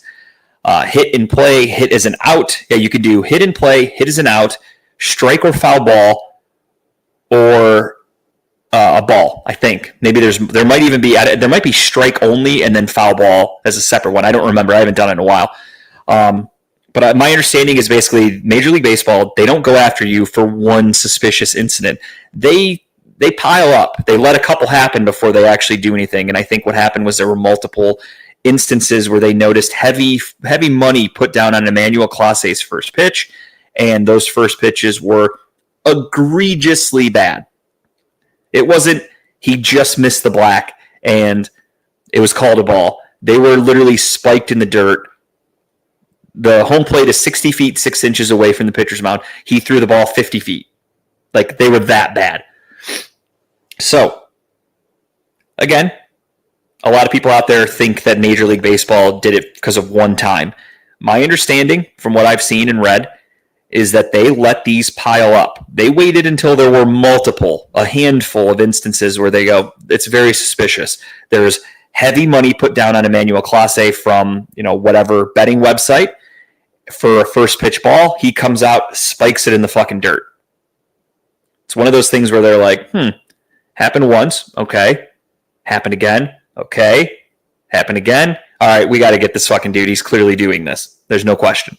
So He's using a proxy, more than likely. He has somebody making the bet for him, so he's not technically attached to it. But if you're purposely doing something like that, which, say what you will, yes, in the grand scheme of things, it's funny because they're going to say Major League Baseball suspending Emmanuel Clase. By the way, this segment is brought to you by DraftKings because Emmanuel Clase gambled on sports. Hypocritical, sure. What Emmanuel Clase was doing, it's the same situation as Pete Rose. That's why it's no nonsense. They don't fuck around. Pete Rose claims he gambled on baseball, but he bet on the Reds to win games. So he was betting on his own team to win. He wasn't out there betting them to lose. He wasn't betting him to strike out. He wasn't doing anything to hurt the team. But he was betting. He got caught. Banned for life. You guys know the story. Pete Rose was banned for life from baseball. Emmanuel Clase, same thing. First pitch of an inning, ball. Who does it hurt? You start the inning off 1-0. That's it. That's it. Still a big no-no for Major League Baseball.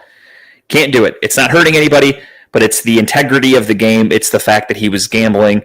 And that's it. I mean, truthfully, it's that simple. It's not a big deal in the grand scheme of things, having a guy throw a ball. But the fact that he is influenced to do something because of outside profit, because of gambling, that's the big red flag. Then, I agree. I get it.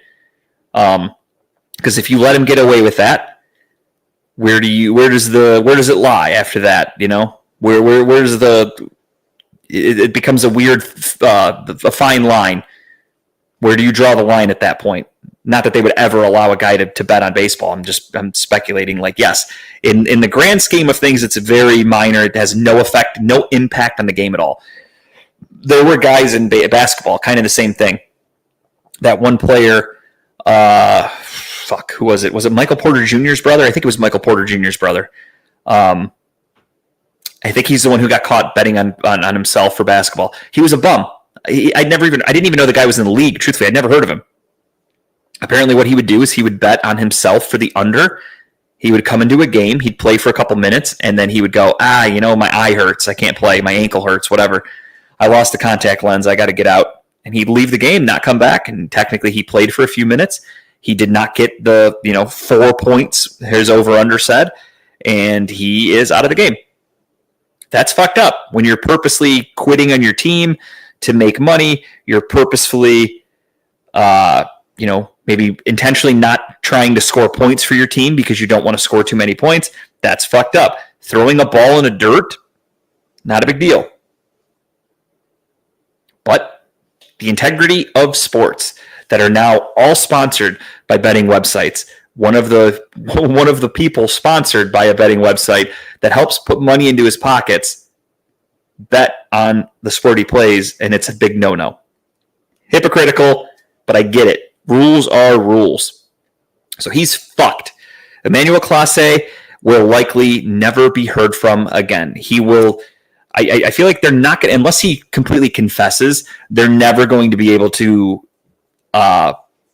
Maybe they can. I don't know. I'm speculating again. I don't feel like they're going to be able to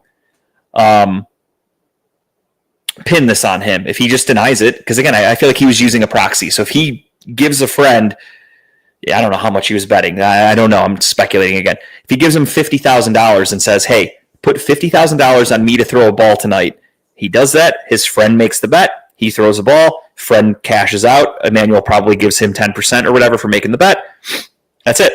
Emmanuel Clase, all he did was throw a ball, which could have happened naturally because pitchers throw balls. It could have happened on purpose because he wanted to win some free money. But if he used somebody else, they will likely not be able to pin it on him 100%. But because without technically charging him with anything or whatever, that I feel like they know enough. They wouldn't have suspended him and Luis Ortiz if they didn't have pretty good evidence that they were doing this. And since they did it, they will both be just banned from baseball. I don't think they'll officially be suspended from baseball because they don't have confessions unless they get a confession. If they get a confession, then it's boom, done deal. throw the book at them, you're going to say they're banned for life. But because they don't have that, you'll just never hear about them again. They don't talk about Clase at all, or Ortiz. If you listen to a Guardians game, they don't even mention these guys. They've cleared out their lockers. It is as if they did not exist. They're gone. They're just out of baseball, and that's kind of what's going to happen. It's like Trevor Bauer. Major League Baseball teams and announcers and whatever channels, shows, shit like that, they don't talk about Trevor Bauer unless it's to bash him. They don't want Trevor Bauer associated with baseball. He is quietly blacklisted. So Emmanuel Clase will be blacklisted. It's fucked up when you think about the guys who are blacklisted from baseball. You got, who was the guy? Yasiel Puig played on the Guardians for a little bit. He's still trying to play baseball, but in like Japan or whatever, or maybe a Mexican league or something like that. But he's done with baseball. Trevor Bauer, out of baseball. Emmanuel Clase, out of baseball. Luis Ortiz, out of baseball. What do they all have in common? They've all played for the Cleveland Guardians. Yay! Great reputation we have here. That sucks. We had 2 pitchers in one season get blacklisted from Major League Baseball for gambling. 2. No other team has any that I know of. We had 2. Both from the Dominican Republic. Is there a collaboration? I don't know. The fucked up thing, though, that really pisses me off, if you want to get technical, though, is I feel like there was something. So from what I understand, the Luis Ortiz investigation started when he was with Pittsburgh last year, which, in my opinion, teams should have been informed. Teams should have been informed. It's fucked up that they let the Guardians trade for a guy that they were knowingly investigating, which is now the Guardians traded Andres Jimenez to the Blue Jays. They got a guy, I forgot his name off the top of my head. We then took that guy, we traded him to Pittsburgh for Luis Ortiz strategically. Luis Ortiz gets suspended. He's gone. Guardians will get nothing for him. He's just gone.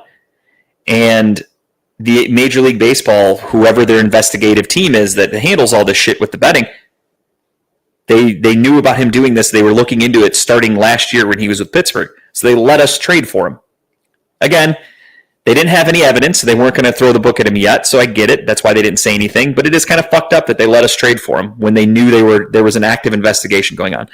Do I think maybe he came here, told some people about it? Maybe he built a friendship with Emmanuel Clase. I really don't know. And all of a sudden, Clase is betting on baseball once they played. As far as I know, it started this year. I don't think it started last year, for Clase at least. So the common denominator and the issue with all of this is Luis Ortiz, who Major League Baseball let us trade for while they were actively investigating him. So they let us trade for Luis Ortiz. He comes to Cleveland while there's a behind-the-scenes investigation, quiet investigation. Again, I'm speculating. Maybe he influenced Emmanuel Clase to then do the same thing he was doing to make some free money. Like, hey, look at this. We could get away with it. Just throw a fucking ball in the dirt. Who cares? And Emmanuel Clase starts doing it. So because Major League Baseball, that's the butterfly effect, because they let us trade for him when they shouldn't have, he came to Cleveland, cost the Guardians a starting pitcher, and then now they cost the Guardians a closer, one of the best closers in all of baseball. Gone. Done. Erased from the history books. I'm speculating on everything there, but that could very well be the case. If maybe we'll never know. Maybe we'll never get a final answer. Again, these guys you'll just never hear from them again. Gone.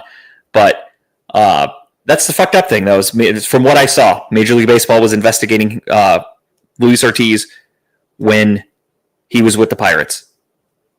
So take that for what you will. He's gone.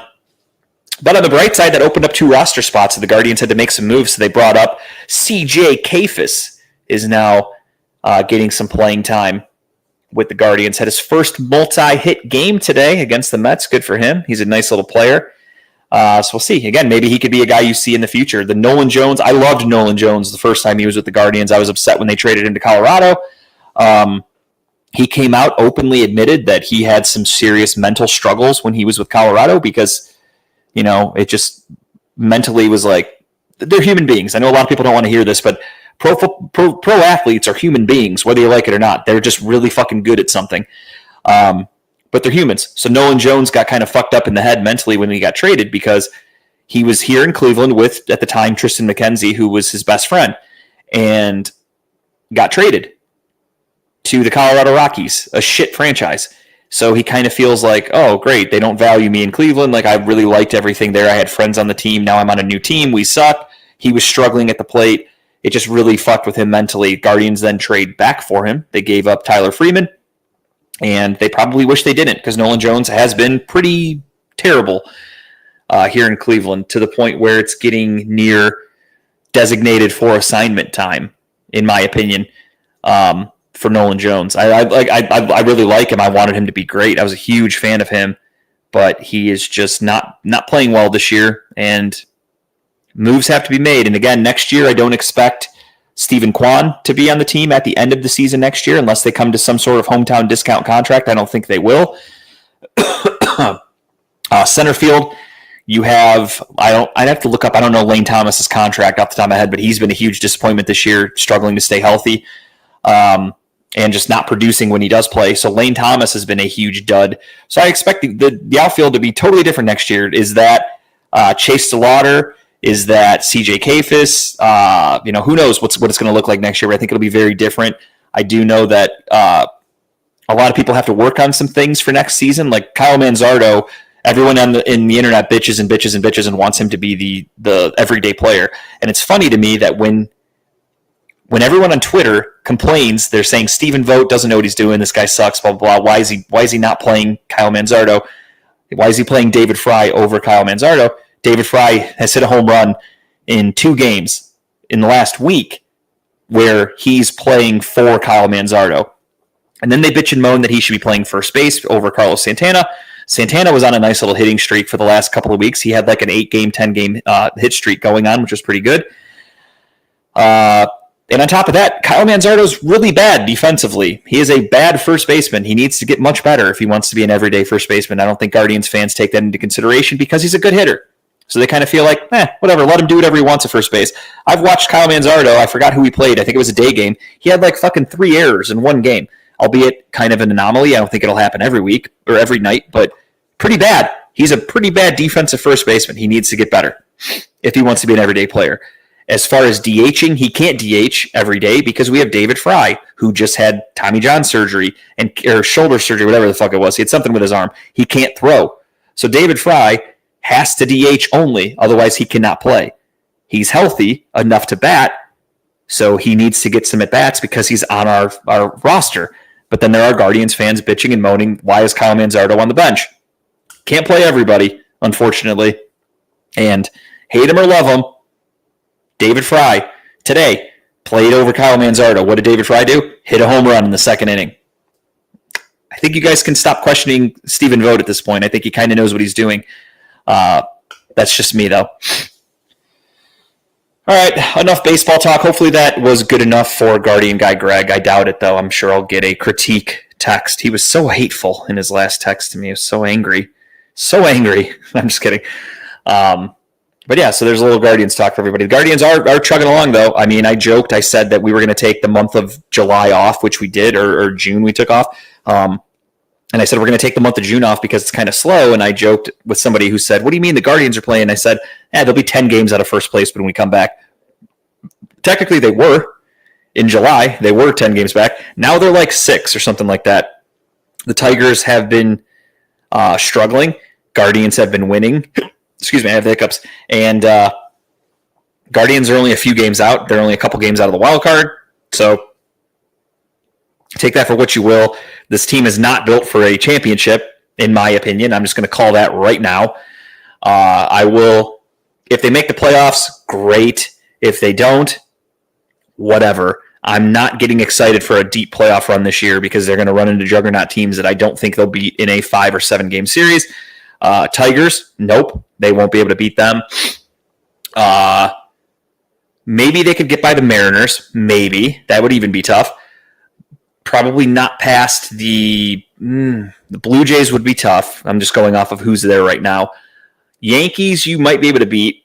Yankees aren't as good as they were last year without Soto, so I'm not too concerned about them. We gave them a good run for their money last year, and that was with the juggernaut offense that they had, and they don't have that offense this year. So maybe you could get by the Yankees this year, possibly. But yeah, right now, I, off the top of my head, I'm going for the playoffs. I think it's like Yankees, Red Sox in the wild card. I forgot the third team. Is it the Mariners? Yeah. Yankees, Red Sox, Mariners, Astros, in no particular order. I'm just going off possible playoff teams. Blue Jays and Tigers right now. Guardians are on the outside looking in. So if they get in of those teams, Astros would be tough for them to beat in a series. And got a comment. I'm trying to run the board so I don't get to see it all. Are they the best team in baseball since the break? Yeah, they're up there. They're very close. I don't remember the exact stats, but again, they've been on a huge win streak. They've won like 4 series in a row or something like that, which is fantastic. Again, I'm not mad about it. I'm just realistic with this team. They're not a championship contending team. Their starting pitching is very good. Their bullpen is good, not as good as it was last year. It's not dominant and lights out. Obviously, losing Emmanuel Clase was fucking huge. That changes everything. Because I forgot to do this. Give me a second. My bad, guys. I'm running the board. I don't know what I'm doing. So, yeah, the Guardians are playing really well. Again, I'm happy about it, but I'm realistic that this team does not have the firepower to win a championship. And the platooning that we do at multiple positions is never good. Because all it takes is one night where you pick the wrong lineup. That's it. You're kind of fucked in the playoffs. Every win is important. Every night is important. And there could be a night where you're like, all right, well, this guy really bats well off a lefty, so I'm going to start him tonight instead of this other guy who might be, playing really well. But you're like, I got to go with my gut here. And that guy goes 0 for 3, and you pinch hit the other dude in the fucking ninth inning, and he strikes. Whatever. Like, I don't know. I'm still hurt from last year with this team that I don't want to get my heart broken. So I'm not getting excited for the Guardians if they make the playoffs this year. If that's a big if. Again, it's a really big if. We'll see what happens as the season progresses. All right. So that's enough Guardians talk. Again, hopefully that was enough for Greg. I'm sure he will have plenty to say. We'll have him on soon, actually. I'd like to have Greg come and give us his assessment after. The trade deadline, obviously, happened a while ago, but we'll talk about that. Whoops, let me get to comments. Got another one from Devin here. Cleveland sports are always great at throwing a wrench in every league. Oh, yeah, for sure. I agree with that completely. The Guardians are a team that truly bottom of the league in payroll, one of the cheapest teams, and they just swept the Mets, who have the second highest payroll. I know, obviously, you play the game on the field, so the money doesn't matter. But when you have a team like the Mets who have a $300 million payroll, and you have a team like the Guardians who don't even have a $100 million payroll, that's impressive to sweep them. Again, playoffs are a totally different animal, but fun nonetheless to watch the Guardians play.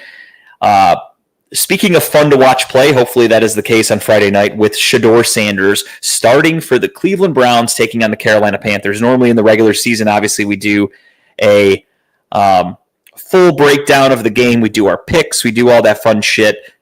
Not this week. It's a preseason game. Again, you want my take on the game? Don't get hurt. That's my number one takeaway. By the way, because I'm solo, Kyle's busy, George is doing stuff. I'm probably going to do a shorter show. Maybe I'll go an hour 45 instead of the full 2 hours, just because I looked at the time now, and I've reached pretty much the end of the show. I'm going to finish with the Browns, give you guys my tip, and then call it a night. And that'll give me some time to make myself some dinner and sit down with the wife and watch It's Always Sunny in Philadelphia and the new South Park tonight. I'm very excited for that. We have a bunch of neighborhood teams. It's fun, but doesn't last. Yeah, I've always said it. The Guardians are built to do this. The Guardians have always been a team where, just speaking about them specifically, the Guardians are a business. They are ran like a business. They don't deter from their strategy, and I respect that. It's worked. Look at all the years of success. We have a lot of playoff teams. We've gone to the World Series, in 2016 and back in the 90s. Obviously, different ownership back then, but or different era back then. But the Guardians have always been consistently good. They do what they can with what they can. Then unfortunately, you have to have a year or two where things are kind of down because you're rebuilding, and then all of a sudden you get the talent, and then you're back. So that's what they do. This year I thought was going to be a way more down year. I projected the Guardians to finish 4th in the division, for God's sake. Excuse me. And there was a time in the first half of the season where that was looking pretty accurate, in my opinion. I just took out my headphone. That's way different. Wow. Sorry. So I projected for them to be fourth in the division, miss the playoffs. But right now they're battling. There's a lot of baseball to be played. They have the quote unquote easy schedule for the rest of the year. So we'll see what happens with that. Something to keep an eye on. One team I don't think has a snowball's chance in hell to make the playoffs is the Cleveland Browns. They're going to be pretty bad. Shedeur Sanders is starting on Friday. Again, as I said earlier, keys to the game. Shedeur, this is your moment. You have been getting the fourth string reps consistently. You're not looked at as a legitimate starter yet for this team. Earn your stripes. This is your chance. Go out there and play well and show everybody again why some people had you as the number 2 overall prospect in the draft and you fell to the 5th round. Still weird. That situation doesn't make any sense to me. I projected Shedeur Sanders to be a day 2 pick. He was a 2nd or 3rd round pick in my opinion. He's accurate. He has mechanics, good mechanics. He has good tools to be a starting quarterback and needed to go to a team and be a backup and learn and grow from there. Instead, he fell to the 5th round, which again was fucking weird. It definitely felt a little bit like there was some grudges being held against the Sanders family, possibly. Dion kind of feels like he's larger than life. Maybe they rubbed him the wrong way. Again, he had a lot of negative qualities, Shedeur Sanders, as a player. As a person, he says all the right things. He's heavily coached in media. He says all the right things. He's a great interview. As a player, he was known to throw the ball away, to take a sack instead of throwing the ball away, because throwing the ball away is an incompletion, technically. He wanted his completion percentage to be high, threw a lot of screen plays, threw his team under the bus a few times when he had a bad day or because they got their asses kicked. He would throw his offensive line under the bus. The offensive line sucked. Fully fair. But a leader does not do that. I don't mind that part. I feel like if somebody sucked and you call them out for sucking, you're entitled to do that. But you should do that behind closed doors. When you do it out in public, it is a bad look. It gives you a negative red flag. So he did that. He called out his offensive line in Colorado. He, again, was the tape showed that he took some sacks to avoid throwing an incompletion when he could have just thrown the ball away. So things like that. He also would hold on to the ball way too long. Just little things that you could get coached out is why I projected him to be a day 2 pick, not the number 2 pick, and not a day 3 pick. Instead, he fell to the Browns at fifth round. Bottom of the depth chart for the quarterback situation. It had been Kenny Pickett, Joe Flacco, Dillon Gabriel, Shedeur Sanders in that order throughout training camp. And because of Kenny Pickett and Dillon Gabriel battling hamstring injuries, they are both out for Friday. I said this earlier in the beginning of the show. Joe Flacco's 40 years old. He is out for the game on Friday. He's not doing the preseason shit. Maybe he'll play next week. And you have Shedeur Sanders, who is a healthy body, who just missed practice the other day with a sore shoulder, is starting with Tyler Huntley as his backup. So we'll get to see him in action again. This is your time to shine. Go out there, show everybody that you're a good player, that you belong, and go from there. That's the best you can do. And again, everybody just stay healthy. We are playing the Panthers. My understanding, I don't think either team is playing their starters. The coaches kind of talk beforehand. I think if the Browns aren't playing their starters, then the Panthers likely aren't either. But there are some teams that do the opposite. Some teams will come out and say, hey, we're not playing our starters. And the other team will go, well, we are. So whatever, coach's decision. We're clearly not if Shedeur Sanders is starting. They already, again, said Jerry Jeudy won't play. Cedric Tillman won't play. I doubt Myles Garrett plays. I bet Mason Graham might not play, or maybe he'll only play a little bit because he's a first-round pick, top 5 pick. So we'll see. I'm excited to watch football, though. I'm excited to watch the Browns. It'll be Chris Rose in the booth with Joe Thomas breaking down the game. I'm excited. I cannot wait. Now, everybody, if you look behind me, you can't see it. My chair's in the way, but that's my Talking About Balls wooden sign right there. I swiveled the wrong way. Sorry. Let's try it this way. Nope, still can't see it. But it is time for everybody's favorite Talking About Balls segment, Just the Tip. This week, of course, it's a movie that everybody and their brother probably watched already, but I'm excited. I was excited about it to come out. Truthfully, I thought it was going to suck. I told everybody, I saw the cameos, the list of people they had. Thank you, George. That was custom made for my buddy Nick. He does woodworking. My wife got me that for a birthday or something like that. But I thought Happy Gilmore 2 was going to suck going into it. I really thought he's just doing this for money. It's a cash grab. He's going to have a bunch of cameos. It's going to suck.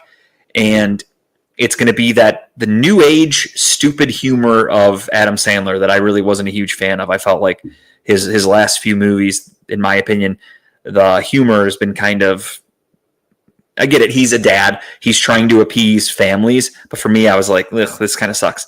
So I went into Happy Gilmore 2 thinking it was going to suck. Truthfully, 25 years to make a sequel. Like, this is going to be horrible. Wasn't that bad. I laughed multiple times. It's something I wouldn't mind throwing on again in the background every once in a while. Not as good as the first. Who would even think about saying that? There were people out there who said that. They were literally like, this sucks. Nothing like the first. It's nowhere near as good. No shit. The first is a classic. This was a very good 25-year later follow-up, though, in my opinion. They brought back a lot of familiar faces. They had a lot of flashback sequences. They did a lot of references to the first movie. And they also made the second movie its own with a whole new view on everything in sports and, the world and AI and fucking technology and shit like that. I thought it was really sad. I laughed a bunch of times. I definitely liked it way more than I thought that I would. I will admit the ending, like the second half of the movie, if you will, where they're in that fucking new golf thing, didn't love that. I thought that was a little cheesy, but all in all, pretty good movie. I really liked it. So again, definitely check out Happy Gilmore 2. Speaking of shows and stuff like that, when I was talking about stuff earlier, I was talking about all the shows that are back on and how good TV is great right now. You have the new Dexter show, which is fantastic. You have a new season of It's Always Sunny, new season of South Park. You have Impractical Jokers. You have Peacemaker coming out in a couple of weeks. I fucking love that show with John Cena. The biggest one I forgot to mention that came out Monday, it came back. King of the Hill is back on Hulu. 10 episodes dropped on Hulu. They have fast-forwarded the show. It's a cartoon, so they're legitimately fans of the show in a Facebook group I'm in that bitched because they're like, the timeline doesn't add up. Peggy Hill won best... what did it say? I just read it today. They're like, Peggy Hill won Best Student Teacher or Substitute Teacher in 1999, and Bobby was 13. Now it's supposed to be 2025, and Bobby's only 21. That doesn't make any fucking sense. Bobby shouldn't be, It's like, dude, it's a fucking cartoon. You guys are taking it way too seriously. But anyway, I love King of the Hill. I love Mike Judge. And King of the Hill is fucking back on Hulu, so check it out. 10 episodes. I'm just happy to have the show back. I can't believe there are fans out there, and fans of King of the Hill that came out and they're like, this fucking sucks. It's like, dude, that was one of my favorite shows when I was a kid, and now I get to watch new episodes in 2025. Is it as good as the original? No. Just like Happy Gilmore 2. But am I happy that I get to watch this stuff again? Hell yeah. I'm on like episode 7. They're quick. They're only like 25-minute episodes, if that, but I've been trying to watch them every once in a while. So, new King of the Hill. Dexter's back. It's Always Sunny's back. Fucking South Park's back, dude. Life is good if you're a fan of the shit that I like. If you don't like that stuff, then that sucks for you. I don't know what you're watching these days. My wife watches some fucking Bachelor show. I don't know if you like that. She likes that too. All right. That's going to do it. Thank you guys for watching this week. I did click. There it is. I clicked the closing slide. Cleveland. Well, not Cleveland yet. I don't want to get ahead of myself. Everybody, thank you for watching. Again, I did this solo. Kyle's tied up with work. He's been super busy lately. I feel bad for him, but such is life. He's probably sleeping right now, or ordered some what's it called, Grubhub or whatever the fuck. Ordered some food. He's probably chowing down on some Chinese takeout. Probably jerking off in his hotel room because he's alone. He's away from the wife, so he's just cranking it, treating himself like an amusement park right now. Down in dirty West Virginia, with the wild and wonderful whites of West Virginia. If you've never seen that documentary, I highly recommend checking that out. I did not click that slide. I don't know how that happened. Was that George? George is fucking around. That's what it is. I see his hand moving there. At least his hand is on the mouse and not where I thought it could have been, like Kyle's. So anyway, everybody, thank you so much for watching. Like I said, I'm going to end this one a little early because I was expecting to have Kyle. He was going to come in late, but then he texted today and said later, and he said, sorry, I'm not going to make it at all. So I was anticipating having a co-host and have a little back and forth, but didn't have it. So next time I'll have some extra segments prepared, like the green dildos of the WNBA. We will talk all about those and more next time on Talking About Balls, because I will be prepared for a possible solo, but maybe I'll have a co-host. And if George doesn't have football practice, maybe he can hop on with me next time too, but totally understood. Family, work, all that shit comes first. And I told Kyle this as well, and I want everyone to know that I'm genuine when I say this. I love doing this show. I love talking sports, but we're not getting paid for this. We do it for fun. It's a hobby. So if you have work issues, if you have your kids to deal with, if you have any family issues, whatever, I totally get it. I completely understand shit gets in the way. If this was a job and we were like, hey, you have to do this or otherwise we're not getting paid, I'd be kind of pissed. We're not doing that. We do this for fun. So I want to reassure Kyle, because I feel like Kyle feels bad. Shit happens, dude. Work is more important. That's how you take care of your family. So deal with work if you have to. Totally get it. With that being said, thank you guys all for watching. I'm going to get off of here so I can go cook my food and I can get sat down for Sunny that starts in less than 20 minutes. So thank you all for watching. I'll talk to you guys all again. Maybe next week. Haven't discussed the schedule with everybody. With the preseason being here, we can probably go weekly again to start the season. George, I missed you there. I wasn't looking. Did you give a thumbs up? Iffy? Okay. Either way, I can run the board if I have to. So maybe we'll do a show next week. It really depends on what happens. if Shedeur Sanders plays fucking phenomenal on Friday night and I want to talk about it, maybe we'll do a show Wednesday. If it's mediocre and there's really nothing going on in sports, maybe we'll take the week off. We'll see how it goes. We'll wing it. So we'll either talk to you again next week or we'll talk to you again the week after. And then soon enough, when the football season starts, we'll be back to our weekly episodes for the NFL season. So thank you guys for dealing with us for this summer break that we took. I know we took a lot of time off, but it was much needed. Life gets hectic, especially when you have kids and, just busy life shit. So we'll talk to you guys again in a week or two. Thank you guys for watching. Cleveland, that was for you.